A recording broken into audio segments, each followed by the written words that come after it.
In this video, I will show how to change cell direction from down to left or right. As we can see, once we press enter, so cells always moving to downside.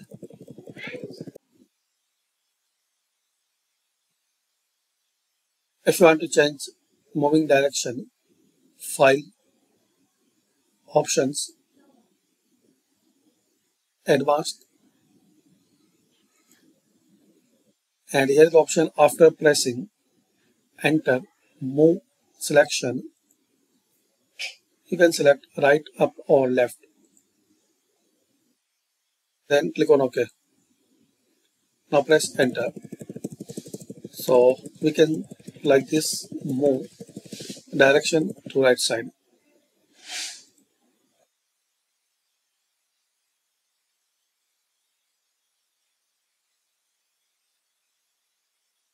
Left side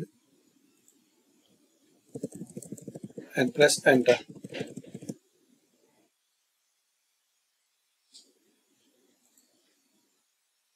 And undo to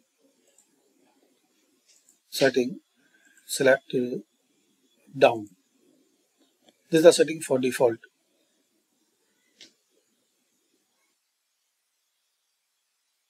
So thanks for watching.